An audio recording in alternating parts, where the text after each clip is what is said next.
Chaque jour, Charles et Carole vous présentent la leçon de l'école du sabbat.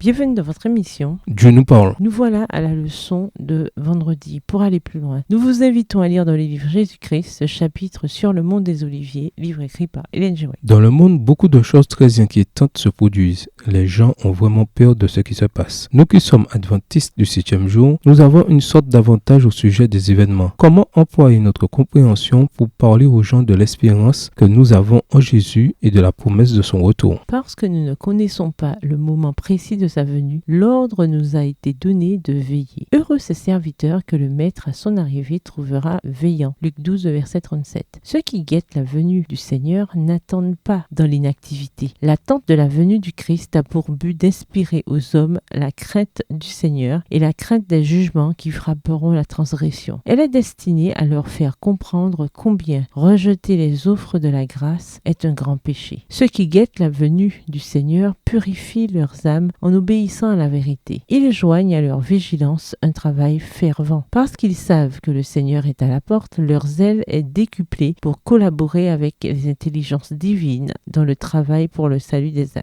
Tels sont les serviteurs fidèles et sages qui donnent au sujet du Seigneur leur ration de blé au moment convenable. Luc 12, verset 42.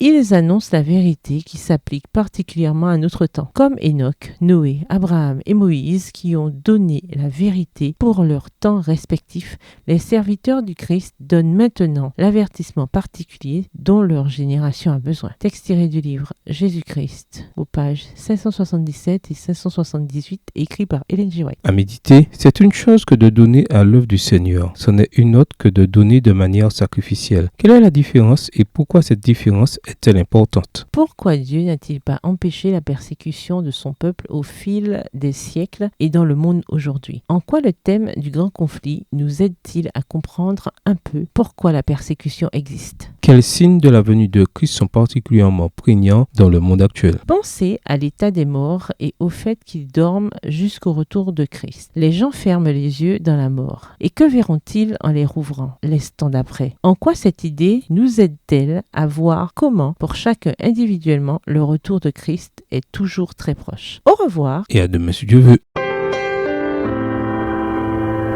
Dieu nous parle. Chaque jour, Charles et Carole vous présentent la leçon de l'école du sabbat.